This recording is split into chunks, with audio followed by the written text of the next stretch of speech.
Welcome to the Low Tox Life podcast.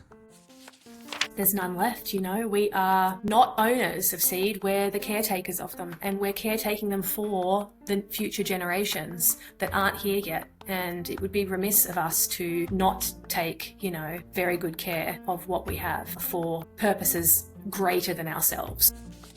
Hey, I'm Alex, your host. Welcome. I have Ambre Whatley, a naturopath by trade, but now also a trader of seeds and someone whose family has taken over one of Australia's most precious, loved businesses, Eden Seeds, just 3 years ago, and they are doing incredible things. Today's show does touch on the over-corporatized food system, including seed technology with genetically modified seeds. What that represents to the health of the land, to pollinators, to the future of food, and of course to nutrition and health of eaters and farmers alike is a really big issue. However, there is a ton you and I can do from the ground up. I don't care if you're a city chick like me or somewhere in a regional or country area, there is always agency in shaping a better food future for us all. So let's hear from one of our wonderful partners and then we'll jump straight in. Waters Co Australia have been a leading alkaline remineralized filtered water solution for over a decade. In fact, first one I bought about 14 years ago. I love that not only do they take out everything from chlorine to fluoride, heavy metals, pesticide residue, herbicide residue, viruses, bacteria, PFAS, and they remineralize even the tiny compact 7-stage filter that goes into the mini Waterman and jug. The benchtop options are brilliant for families, and you have 3 to 5 years for that refill before you have to replace it. So from an economy perspective, it's also the best value for the quality of water that you get. We literally don't leave home without one of our Waters Co products. You have 15% off with the code LOWTOX15 percentage symbol. You can use the auto applied code link in the show notes under YouTube or from our link in bio over on Instagram. Get 15% off site-wide, very generous. It's one of my top low tox recommendations. Go check out which one is best for your home, situation and budget and make the most of it. Let's get back to the show. Ambre, hello. How are you? Good morning. I'm well, thank you. How are you? I am very well, and I'm excited to be spending an hour with you looking after the planet from the ground up and seeing what we can all do to support your work, but the work of preserving seeds around the world, which of course the bigger project of that is preserving biodiversity. So I'm just going to start by asking you, naturopath or seed saver, which came first, and how did that all unfold? I was definitely in fact, it was definitely a seed saver my whole life. I was one of those people that, I go for a walk and I'm, putting little seeds in my pockets and all this forever. So you're the person who never stopped collecting the weird random things from the park. Yes, that's right. The windowsill with the rocks and the shells and the interesting seed pods. That was me from day dot. The naturopathy came a little later, but I was also always one of those people that was making your, herbal potions and this and that, even from a child. And then when I had my children, I knew from the very get-go that I didn't want to be treating their ailments with, mainstream medical fixes. It was not really what I was raised on either. And so I did a lot of homemade remedies for them and teas and stuff like that when they got the sniffles and illnesses and scratches, homemade balms and that kind of thing. It wasn't until they were a bit older that I decided I really want to know more about the science base of naturopathy. And that's when I went to university and got my degree. They were already, much older kids at that point, and I'd seen it work for so long that I then wanted to know, okay, what's really going on here underneath, I had kind of come into it from that folk method, but I wanted to know, okay, now we have the science behind it. We know this stuff now. It's been, it's gone through lab testing and that kind of thing. So I went and did the degree, and that is what really solidified this, amazingness that that plants can provide for us. And then later on came the actual seed saving as a career. Right. And I just love that you've mentioned from folk to science there, because I really think this holds the key for a medicine 2.0 landscape where we actually ground ourselves in day-to-day medicine from the magic that the earth provides, and herald crisis medicine also for what it is and what we've been able to do there, and use the best of everything Exactly. to support people. Exactly. Right. Yeah, that's right. That's it. It's the balance between them, but also knowing that we don't have to outsource every single time we have an illness or an injury. A lot of those things are treatable at home, or if you don't feel like you quite have that, ability yet, then looking for your local herbalist or naturopath, because they're out there. Most They are. It's have one. incredible what you can solve over the counter at the health That's shop with a qualified professional. It's you know, incredible what you have and access to. Yeah. yeah, that's right. And then going that step further as well, and growing your own and making your own, and knowing that it can be quite simple. Yeah. The The human re-empowerment. body doesn't really ask for too much. It wants to heal. You just have to provide the conditions, and it will do that without, a lot of interference. As a naturopath then, and I hadn't planned this question, but I feel like it's an important one to ask, because we've been teetering around what like a re-empowerment looks like just right here from the get-go. Have you got any tips for parents or people who don't feel any sense of trust that they can look after themselves, and where that line might better be drawn as you build some skills and awareness? You know, I think there's like we come from, and this is a huge part of my whole life's work, is reconnecting with our ancestral wisdom. We come from people that were able to heal themselves and their babies and their families and their neighbors and their communities. And we do have that knowledge. It's still within. Learning to sit with and trust yourself, because you will be able to, listening to that intuition, you will be able to know when there's something that you might need to seek further medical attention for, or when it is something that you can, there is a saying as well that doing nothing is doing something too. And sometimes you don't actually need to even treat whatever it is, because Yeah, as I said, sometimes you just need to go to bed. sometimes that's it. You might need to have a big drink of water and go to bed. You might need just a minute to breathe, to just close your eyes. There are a lot of things that we immediately rush to treat these days that don't need any treatment. They need noticing. That's the main thing, is that we need to stop and notice them, and not rush on. Okay, take a pill, keep going about your lives, soldier on. I know. Um, Yeah. but yeah, there's books.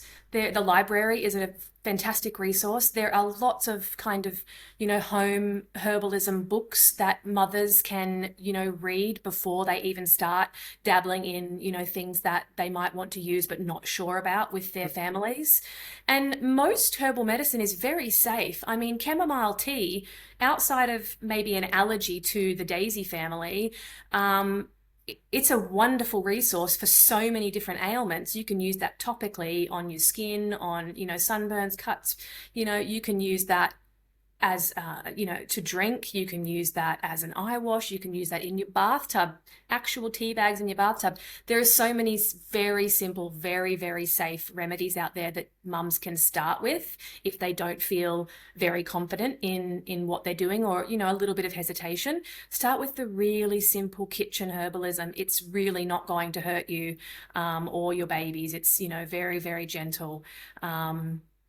And yeah, otherwise getting in contact with your local wise women or men, as it were, and online. Even if you're somewhere where you don't have a local herbalist or naturopath, people do online consults. You can do video chats, and there's lots of courses. There's so many ways to There's connect. so many ways, Yeah. 100%. And so biodiversity, was that a natural inclination as you practiced naturopathy and discovered more about the bigger picture of what's actually holding us back health-wise? Look, from a nutrition's perspective, yes, because we learn about, all of the different colors giving us all of these different nutrients and vitamins, and trying to eat the rainbow and have, what is it, 30, they say 30 plants a week, not that 5 to 7 a day or whatever the main kind of, health Yeah, standard. 30 a day or 90 a week or something Something like, something like yeah, that. Yeah. eat this many, eat this large range of different things, because they're all going to be, giving you different benefits, whether it's from, helping feed your own microbiota, or, specifically something like vitamin C, or etc. So yes, from a nutrition perspective, we learn a lot about biodiversity, or diversity on the plate, really, diversity in the kitchen, not so much where that's coming from and how we, increase biodiversity in agriculture, or how we ensure its stability, and that it's going to be there, that diverse range of fruits and vegetables are going to be there for us. That kind of thing doesn't really come into it. I think that's a bit of a thread you have to follow yourself Yeah. to find, what's happening in agriculture. That's the Yeah. 100%. And I think I have a humanities background, and I've always approached biodiversity, as I've learnt about it, as a reflection of everything. Like more types of people with different types of experiences are better at coming together, solving complex problems. And then you learn from farmers through regenerative techniques, biodynamics. The diversity of the farm was actually what reduced pests and weed proliferation. And then, a diversity of generations to support the village, to raise the children, a diversity of plants and foods to then create a healthy microbiome. And it just makes so much sense, of course. That's right. You always can look at the micro and then expand that to the macro. A diversity of ideas for the best That's right. ideas to float to the top. Absolutely. No one controlling anything. And so you see how unhealthy it gets when one controlling anything gets too much control of anything, right? That's right. So I think the plant world is such a great teacher. That's right. And it's so concerning what is happening with our agricultural biodiversity. I think the statistic is about 75% of the world's food supply now comes from about 12 plant species, which are, your wheat, your rice, your maize, which is corn. And we have, what is it, like 300,000 plant species across the globe. About over 50,000 of those are actually edible. And, we eat maybe 150 of those across the globe these days. And then run by 5 giant corporations. That's right, yeah. So again, the lack of diversity, right? It's unhealthy. Right. And that's just getting tighter and tighter as they kind of take over the global seed market. There's just so many layers of issue with, what's happening in that realm. Oh my gosh, I love where we've started to attack this subject from. This is great. And so the big one. Right, and the family decides to buy a seed business. Talk to me about that. Yeah, so my family has always been into plants, gardening. My parents owned a little nursery and did the markets and stuff when I was a child, and I've grown up in the garden. This is just a way of life for all of us. And a few years ago, we had known the original owner of Eden Seeds, and a few years ago knew that he, in his mid-70s, was getting ready to retire, and we saw an opportunity for us to continue the legacy, because it is a very well-loved business and it's a very important business. And it was just something that felt very natural to us to step in and save and steward into the future and continue going. And we've had so much beautiful, so this is about 3 years ago now, we've had so much beautiful response to that, such a warm welcome, and people just thanking us for continuing it, because easier would have been just to kind of let it retire and that's that. But we 100%. stopped everything that we were doing in our lives and decided, okay, we're going to go all in on this. We bought the business and the property, which is all together, and we all live here. We all work here. Our lives are gardens and seeds and 24/7. And it's a bit of chaos, but it's a lot of fun. So, yeah, and it's just such a rewarding business to have come into. So a great team. We inherited some of the staff as Oh, well. wow. And Well, I know that I am going to be scoring mega brownie points interviewing the owner of Eden Seeds with my mother-in-law, who her Eden catalogue is a pride of place kitchen table experience. When I got together with my now husband 20 odd years ago, I'm there at the kitchen table for my first encounter with my mother-in-law, but also my first encounter with Eden Seeds. And I'll never forget seeing this beautiful catalogue and opening up the pages and just feeling like it was an inspiring, like, shop nature. Like, yeah, why aren't we shopping nature more? Like, that just no, made isn't it so much gorgeous? sense instantly. Yeah, it's a little treasure trove, I think, and it does feel very special flicking through those pages, and especially the old copies. We have obviously all of the ones that have ever been printed stored away in a behind a glass bookshelf, and it's very special to go through and see, even some of the varieties that are missing from the pages these days.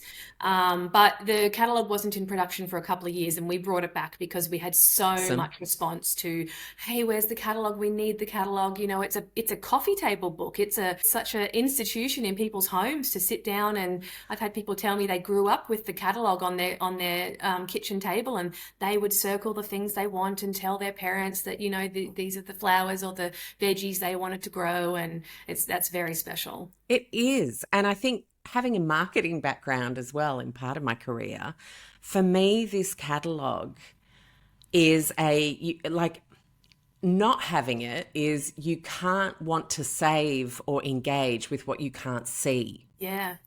And so a tangible catalogue for something like seeds reminds us what we're trying to save, I Yeah. think. We have to start being smarter about how we convey the natural world to remind people to save it, shop it, savor it, right? That's right. Yeah. And I do think that seed people in particular do love to sit down with a catalogue, Mm, something physical, and sit there and make their lists every season to what yeah. they're going to do in their garden that year. And so yeah, that makes it really nice. It's kind of an event.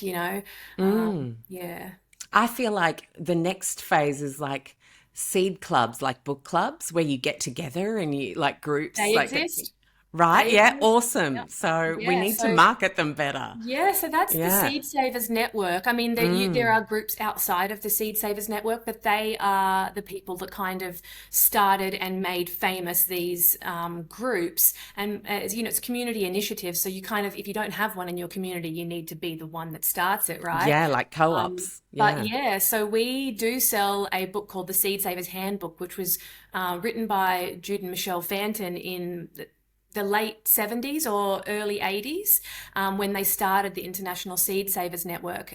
They're in northern New South Wales. And this book teaches communities who are growing, the easy ways, the simple ways to save some of your seed and then share it with your neighborhood, with your community, with your family, to save some for the next year, to put away, for your next season of growing. And there's seed libraries all over the world. A lot of council libraries come to us for seeds. I was reading about that when I was researching for today. So it's just like a library. You can go and most of the ones that I know about, it's a free service. The community can go there, they can take a few seeds, they can plant those varieties. There's no expectation to bring some back. If you have them, fantastic. Obviously, you can never control what happens with gardening, so there's always that unknown whether you will, have a harvest at all. But if you do, take some back, and then they can, keep that going as well. And it's there to be shared, just like the books are, which is just beautiful, really. It really is. And so, job number one, because I really want to make this about actionable steps people can take to get involved and become a part of biodiversity solutions is to connect, would you say looking like searching Facebook groups and seeing what's around Yep. in your local area is a good one, and connect Yep. with your local library, Yep. because librarians absolutely rock and will probably be able to That's point you right. in the direction that you need That's to right. go.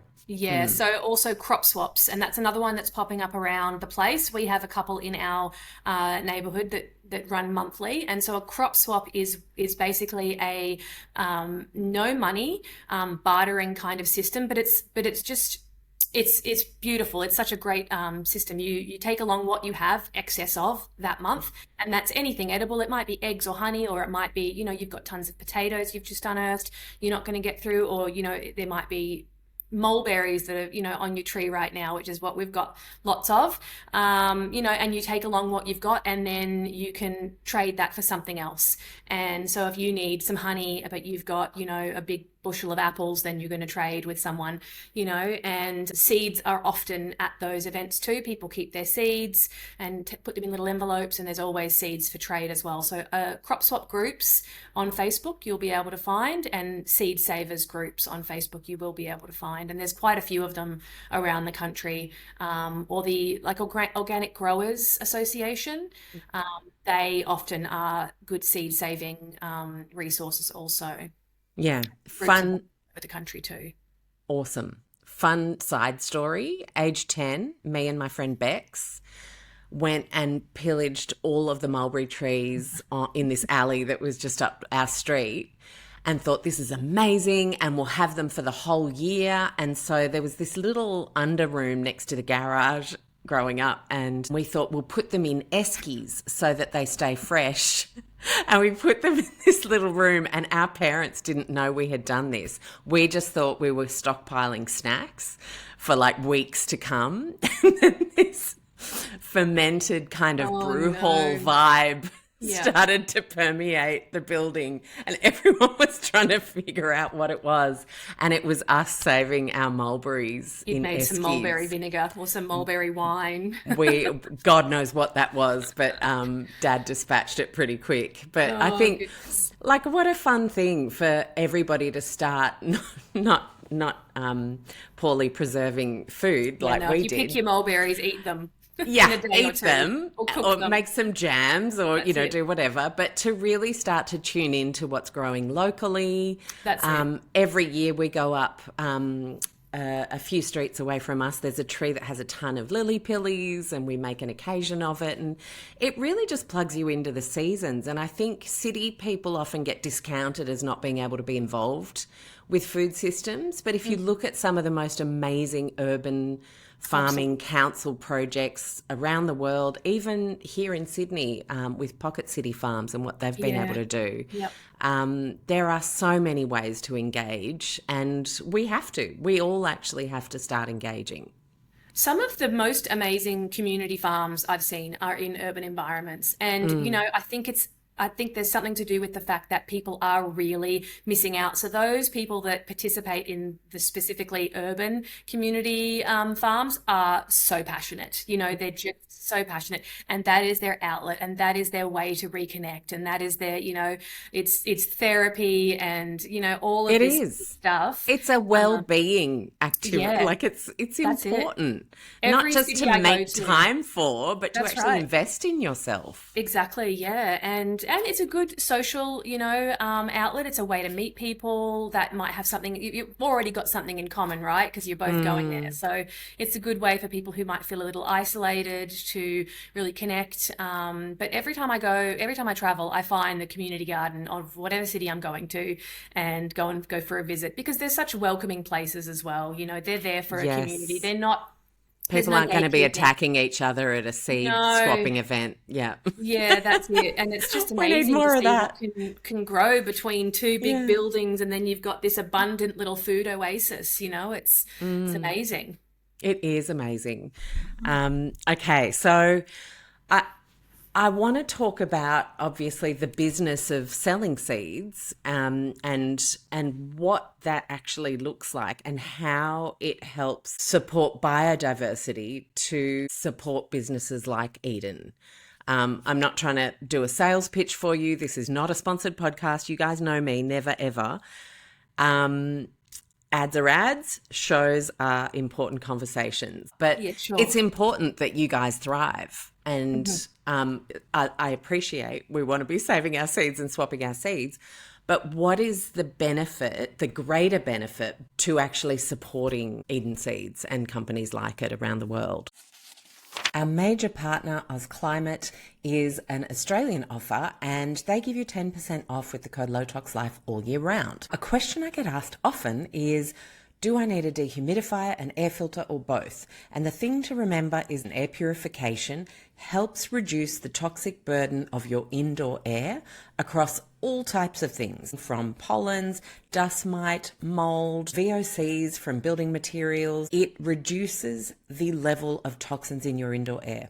Dehumidification reduces the moisture in your indoor air, helping you prevent the growth of mold and the contamination of your soft furnishings, clothes, and of course yourself.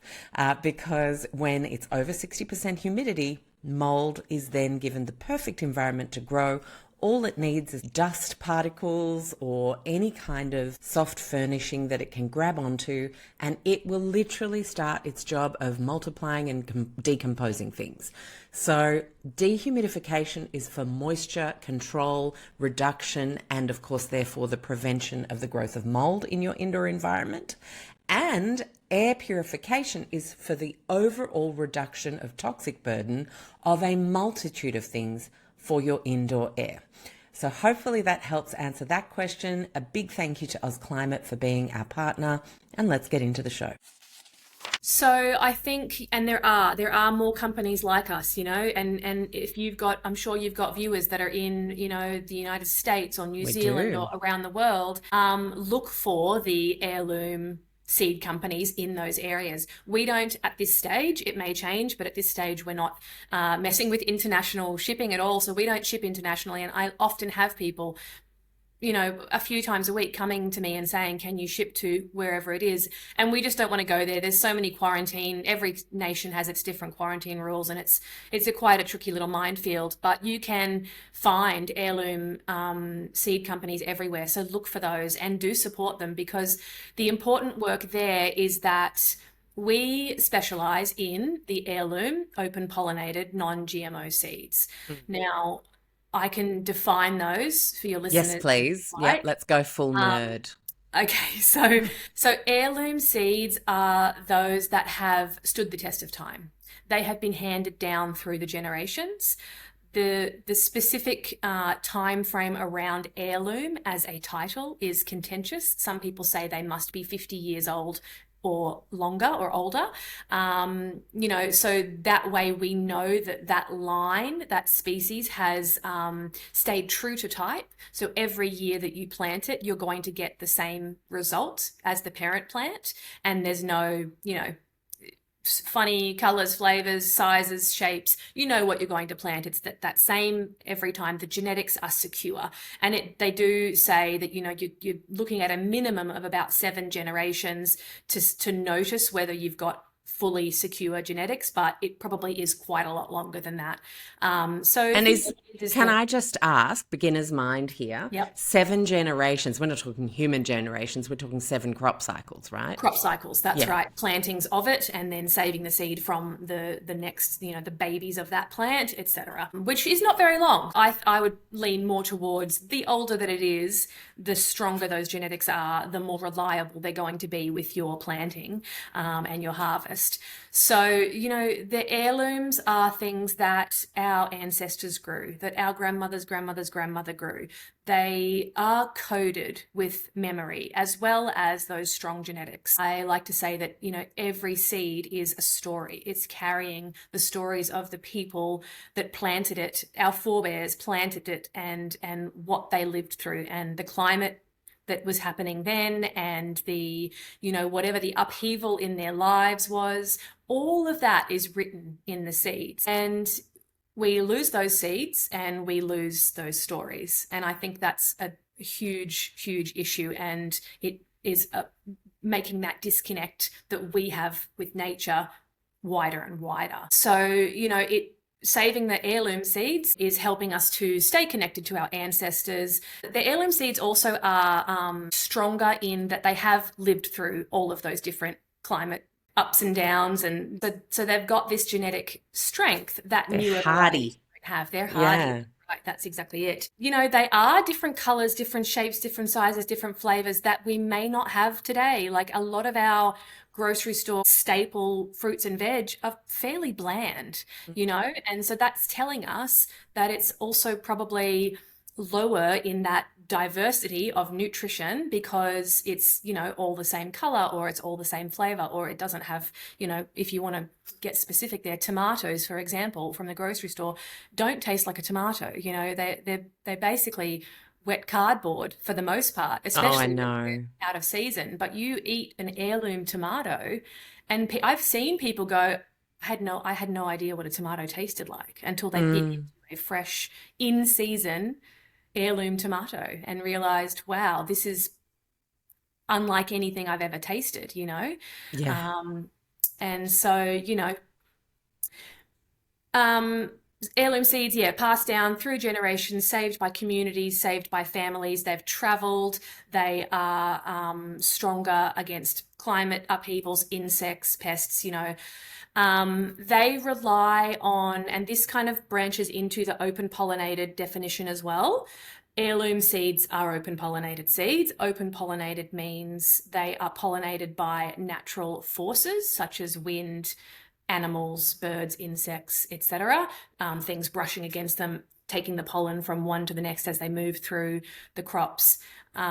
Whereas some hybrids and modern varieties rely on pollination by humans, or they're sterile and they don't have pollen at all. So that is a huge problem because the pollen is not just there to fertilize the plants and feed us. The pollen is also there to feed our pollinators, the bees, the wasps, the butterflies, all of those insects that we need to pollinate a lot of our food supply. And without pollinators, we lose 2/3 of our food supply. And so, open pollinators is important for those reasons. GMO seed, well, actually, I'll go from hybrid first. Hybrid seed can be by natural forces. In fact, a lot of our vegetables are hybrids that have naturally hybridized over time. For example, the brassica family, which is all of your broccolis, cauliflowers, kales, cabbages, etc. They all came from the wild mustard, which was just one species of plant. And over time, there was wild hybrids that just happened when different things influence how the plant kind of evolves. So, and then farmers way long time ago decided that they obviously were noticing that they had certain plants that had bigger leaves, or they had certain plants that had a bigger central floret, like the broccoli or the cauliflower. And so they would save seeds from those varieties to replant the next year, and realized they could kind of influence what they were getting. And all of our modern brassicas have come from that. So it's a result of natural hybridization, which is when the genes cross in nature or through farmers' hands out in the field. And then GMOs are the genetically modified organisms, which are created in the lab. So those are genes from two different plant species that are spliced together. And they are quite an issue for. Yeah, well, I remember Vandana Shiva. I was like, it was one of those crazy moments where you find yourself in a random little cafe and she decides to just wax lyrical for a little bit with a group of people that had just been to an event, and we were all like, oh my God. And I actually filmed it. Oh my goodness. I think I've still got the video in my phone. I should dig it up.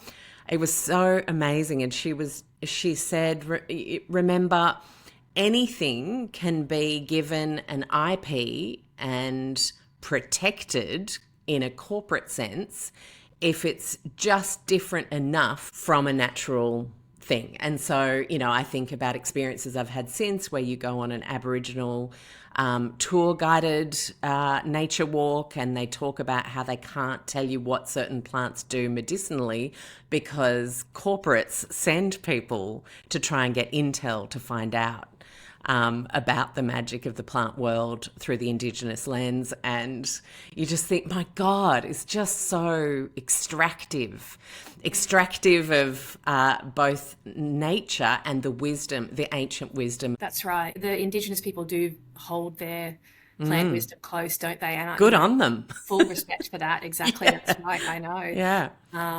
But yeah, so, hybrid seeds, you can't rely on them to produce the same crop year after year. So you get kind of frankenfruit. You might plant a pumpkin thinking it's going to be a round one and you get a long one. You don't know what you're going to expect. So that's hard for planning. Some of them are sterile completely. So there's a genetic engineering method where they alter the mitochondrial DNA, which is called cytoplasmic male sterility, which is where basically the plant hands down sterility to its babies. So that plant, again, is one of those ones that's going to be pollen free, and it won't produce seed at all. So you won't get seed from that. So you can't save your seed. So the other problems, that we see around hybrids and GMOs is if it produces seed, it's not going to be vigorous. You're not going to know what you're going to get in the next plant. And otherwise it may not produce seed at all, which means that you keep being reliant on the powers that be that supply your seed, which is one thing we tell people all the time. If you want that seed variety to be here next season, please save some of it. And we are happy to either buy or trade back from you when you save some of that seed. There's obviously caveats with that because some seeds cross-pollinate and we want the true seed, but there are some plants that don't cross-pollinate. It's quite safe for you to save the seed no matter where you live, where you are, how you're growing it, and you will know that you'll get that same variety next year. But people will call and say, hey, I'm looking through an old catalogue and I don't see these varieties anymore. And we say, look, we're really sorry, but we haven't been able to find it. We can't, those seeds are just falling out of favor. A lot of the commercial crops these days are hybrids and GMOs, or they're treated, which we don't sell treated seed either, which is the ones that are, brightly colored. You'll find them in your kind of commercial seed packets, and that's a fungicide or a pesticide or a herbicide on the seed itself, which we refuse to sell. So, that means that and we can't grow everything ourselves. We're in Southeast Queensland and, so we have a certain climate and we wouldn't get the yield of certain things if we tried to grow everything here. And then also the cross-pollination issue means that we can only grow one type of some things each season. So only one, cucumber. And so there's dozens of cucumbers, but if we can only grow the one type each season, then, that's it for the season, unless we have the growers that can grow as well for us, which is a big part of our business is these relationships with growers to ensure supply. So how do you build those connections with different growers to ensure supply and diverse options? So some of them we've inherited with the business and they've been growing for literal decades and decades for the business, which is fantastic and they're amazing. The thing that we see a lot of is that those growers are aging out of the industry. Their bodies just can't do it anymore. And there are less and less people coming into agriculture and farming that are young people, which we need to encourage, which is a tricky thing because it's an often thankless job. It's a tough business. It's at the mercy of the weather. It's at the mercy of a lot of the stuff that we've talked about already. The companies that control things, they are also controlling the global seed market, the access to seed pollution from neighboring crops. It's not incredibly lucrative when people are just starting out and they're wanting to kind of build their lives up and have families and all this. They need something that's going to be stable and secure, and farming's unfortunately not really it. So it's very, very difficult to to keep these relationships. But it is a huge part of the job. I'm always reaching out, contacting people. You go to farmers markets, you go to these crop swaps, you go out into rural areas and find farming places, and you just approach them, Yeah. I send emails and call people all week long asking if they want to be a grower for us or if they've ever thought about saving seed. A lot of gardeners and market gardeners and farmers grow for the produce. And to grow for seed, you have to kind of grow it until it's past its prime for eating. Of So that course. turns people off. I got some basil seeds that I can send your way. I let it grow I'm like, oh, yep, that's definitely gone I a just little let bit them too sprinkle far. in the garden, and then you have basil Yeah. for forever. That's a good way of doing it too. But yeah, Yeah, it's totally. tricky and it's concerning because, and then a lot of the farmers know that if they want to make money in farming, they're going to be making it from growing out these very small number of varieties that the big commercial, grain merchants want you to grow. And so that's what it is big broadacre GMO grain. Yeah, and do you know, it's a really interesting place we've arrived with global agriculture because I feel like a lot of these farmers in the extractive broadacre methods have become slaves. Yeah, It's like masked as progress in one way, but it's actually regression in terms of freedom in a whole different way, where you have to buy the seed fresh every year from the corporate entity, and then you have to use the agricultural inputs to get the that's best right. There's yield often out a of, it's chemical. a whole, and now they all own each other. They're all the That's same it. company That's it. again with the way too little diversity in the That's market. right. They often have contracts where you buy that seed and you also buy that proprietary chemical product that is, your Roundup Ready soy, etc. Those plants have been genetically modified to be resistant to this heavy, heavy chemical usage, and it kills everything else around it. Yeah. And that's how you buy your seed and your chemical. It's a package. You buy it together, and that's contracted. And then those chemicals are. We've seen the damage they're doing to soil and waterways both, and the amount of time that they stay present in both of those things, and the runoff that is then impacting, Well, look at Cancer Alley in right. America. And Awful. so there's a lot of control there, and and it really takes, I think also that the disconnect of the cultural and spiritual practice of Yes. farming that a lot of communities used to have, and they don't anymore.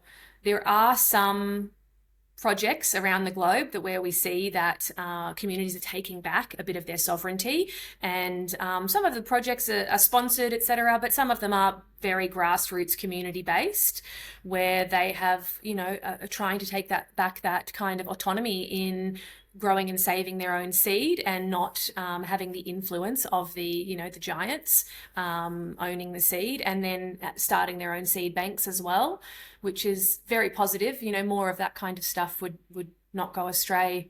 No. uh, And oh, it really speaks to what we can do at local council levels with local grant money. So absolutely. I think we have to first wake up to what's on the table here to get involved with, and then realize if you want something done, why not you?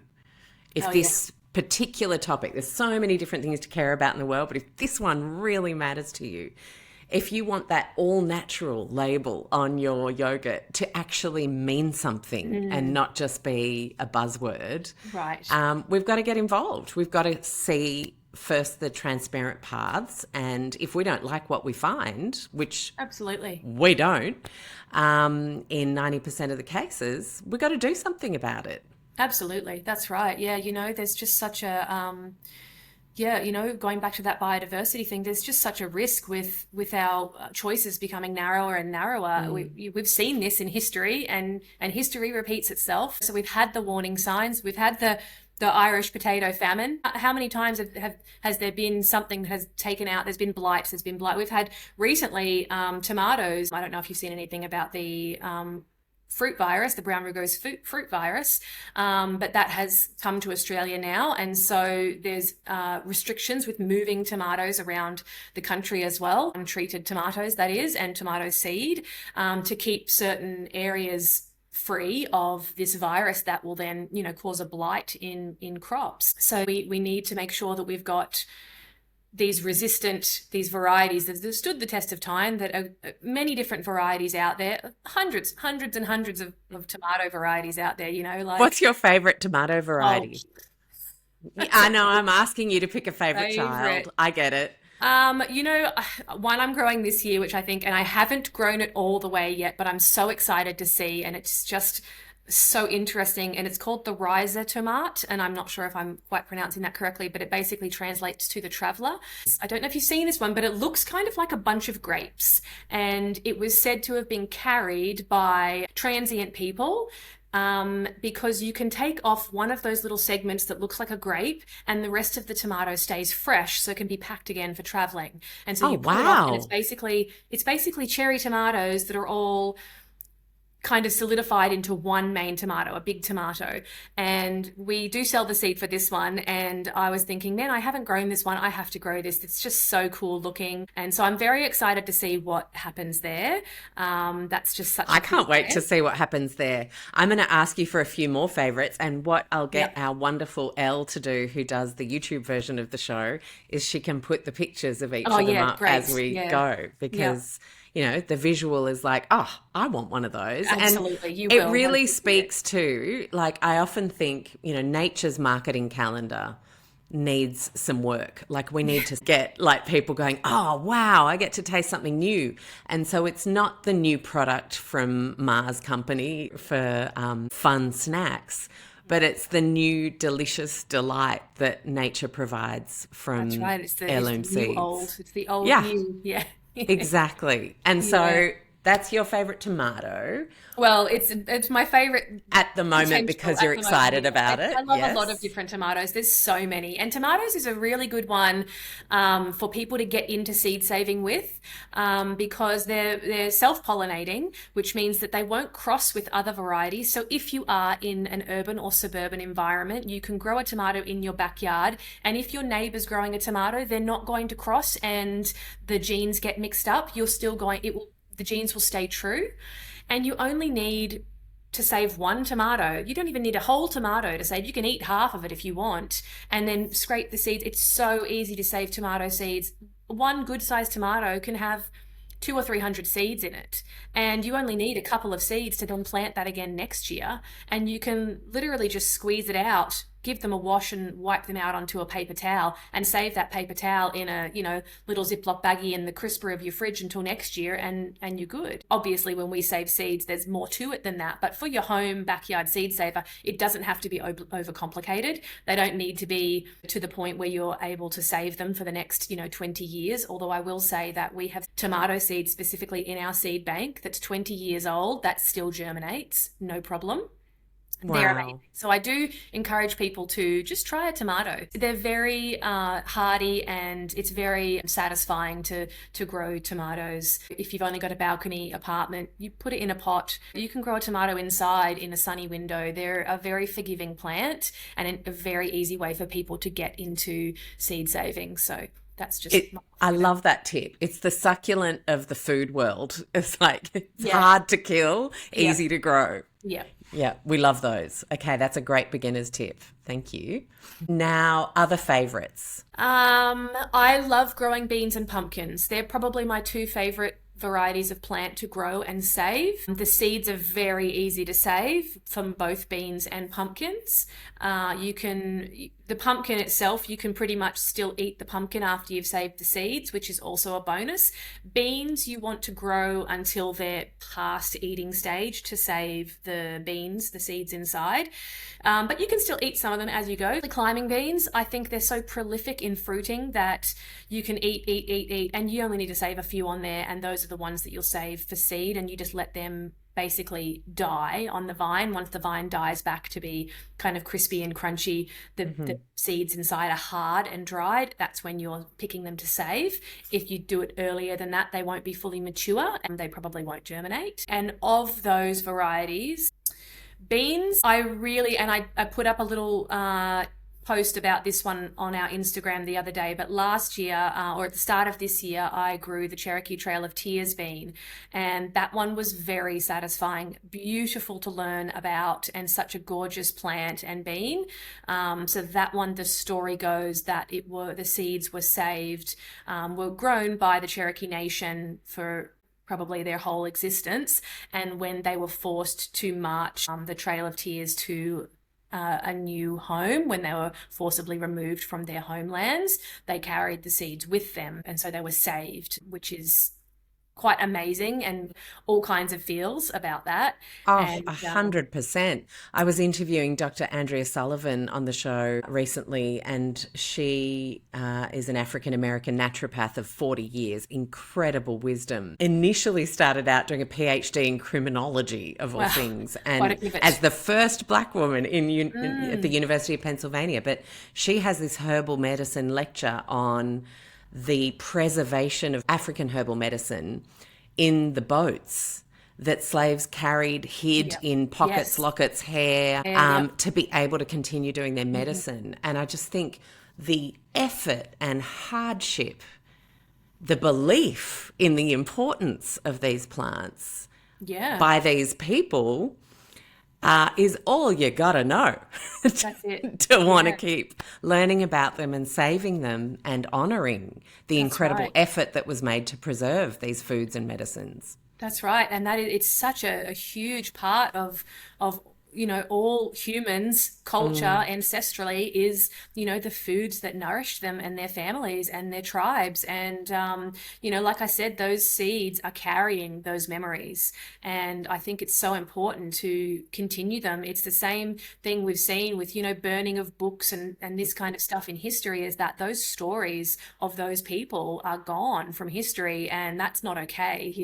We need to know where we come from. We need to be able to tell our children these stories, and those stories aren't just verbal stories. They're action. They're story in action. It's memory that we can serve on a plate, that we can use to heal them with that medicine that they've learned from their grandmother's grandmother's grandmother.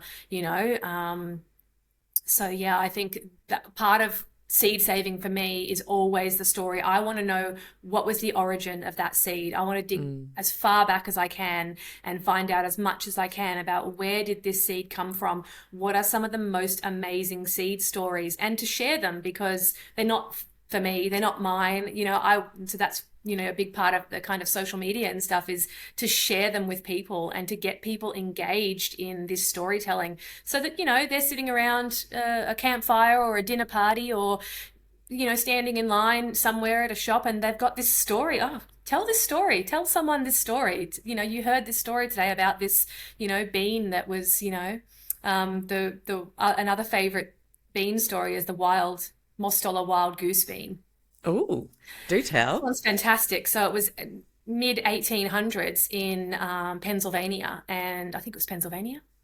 And the Mostola family, two brothers, went out hunting, and they shot a wild goose, and they brought it back to their mother, and she dressed it and found some beans in its stomach, and she saved the bean seeds. Oh, And she wow. planted them out Now that is frugal food stewardship on a whole new level. Wow. And she planted them out the next season, and they grew, and that became the Mostola Wild Goose Bean. And I don't know before that time what it was called or where it actually originated. We don't know. That's where the story that is modernly known starts, is with them saving it. Obviously it existed before it was saved from the goose's stomach, but incredible story. We've got Radiator Charlie from the 1950s, who grew the mortgage lifter tomato that paid off his mortgage. He was selling seedlings for $1, which was a lot back then, and then also selling the fruit that he was growing, which can get big, like that you can grow a kilo almost size tomato from the mortgage lifter, and selling those Oh my what he gosh. was able to grow, and paid his mortgage off. It helped him pay his mortgage off, but because of the yield of it, it helped other people pay their mortgage off because they didn't have to buy as Absolutely. much food. I love Absolutely. that story. That's right. And I remember Wow. hearing from Jerry Colby Williams. He's a Gardening Australia host and the director of the Seed Savers Network these days. And he has a amazing permaculture garden in Brisbane that he opens once a year or so for an open day. And he's got I believe it's also a tomato, and he makes is it a tomato? No, it's a mandarin. It's a mandarin tree, and he makes a marmalade from this mandarin, and he says that covers his electricity bill for the year. Is Oh, the profits wow. from making some mandarin marmalade. And yeah, so that's his, story of this plant. So it's amazing what they can provide, and you wouldn't think that, one little plant, one single plant, it's just one tree back there. But Well, I just bought my husband a kumquat tree for his birthday, there you go. and because he's a great marmalade maker. I feel bad because I can't stand marmalade. It's one of the very few things that I'm just not into. But everyone loves it, and it's his gift, and he gives jars of it. And I'm now seeing like a mortgage lifter um, There you go. in That's our that's future. where it starts. And there's so many stories like So that, good. you know. But plants are so fun. You can have so much fun with them. The pumpkins, like last year I grew the Atlantic giant pumpkin, and that's the one that they have at shows. They've got a lift with a crane, because some of them get up to, 1,000 kilos or something. Mine didn't grow that big because I employ a method of gardening when it's just for gardening, chaos gardening, where I just kind of and I think that's very valid for a lot of people that say, oh, I'm not a gardener, I can't. In fact, if you let Mother Nature take over, you will be surprised at what Something will grow. Yeah. something will grow. And that something that grows readily without too much interference is what should be growing there, because it's adapting to the local climate. It's not having too much. If you're fertilizing it and watering it twice a day and doing all this kind of stuff, it's going to be quite a weak plant. So if you set it and forget it, obviously you need to give it something, but setting it and forgetting it is also encouraging strength in that plant, which means that the seeds you save from it will be quite resilient, quite hardy, because they adopt the traits of their parent plant, much like humans do. But yeah, I've seen Yeah, this. as you said that, I thought, God, you could extrapolate that as a Yeah, metaphor for human intuition mhm, cultivation that's and right. what Yeah, natural, where your energy goes, that's it. That's right. yeah. Yeah. But yeah, I saw someone create a boat out of their Atlantic pumpkin shell, and they rode down the river in it. In fact, I think one of them was in a race, a little make your own, those little boat races that they Oh, have yeah, yeah. rallies for. Oh, it's so fun. You can do some really fun things. Plants are amazing, but pumpkins are a really good one for people to grow as well. Just pretty easy, rambling, wild, take up space. You do have to have the space, but I like them as an analogy for, yeah, like how we should be. Absolutely. As we've had this conversation, Amber, it for me, it's like, I don't know why this sentence comes to my mind as like an umbrella for what we've explored, but it's like, stop fighting each other and coding everything politically on screens on the internet, and start coming together for what actually really matters, what really heals, what really rebuilds a sense of prosperity, which is local, nutritious, colourful, delicious, wonderful food through connected communities. Even if you're urban, you That's right. connect at Yep. markets, you Yep. connect online, you follow your favorite farmers. That's We it. can absolutely do this from the ground up and write a new story, but we've got to put differences aside and do it together, That's right. because food is something we all unite around a table, if we're lucky to, a couple of times a day with the people we love. And that really is worth saving, just like our seeds. Absolutely. I founded Low Tox Life in 2009, and as the community grew, I started to identify areas that people needed structured learning. And that is when the first e-course, Go Low Tox, was born in 2014. Since then, I've worked with scientists and health professionals to bring you low-cost courses to help you shortcut your goals with whatever you're challenged by right now. So whether you're new to going low tox and you'd love a framework and some really helpful suggestions across 22 different topics covering everyday life, or maybe you're working on an inflammation picture and you just want some help to calm the farm, whether you're on a fertility journey, either having trouble or wanting to optimize, we literally have courses for these and more. Head to lowtoxlife.com, hit the course tab, and enjoy. Seed diversity and therefore agricultural diversity is our safety net. You know, we don't know what is coming for us in this this time of, global, the weather is crazy across the world. These natural disasters seem to be, coming thick and fast, and we need food that's going to adapt to changing climates, changing soils that are more depleted, and a lot of it's gone.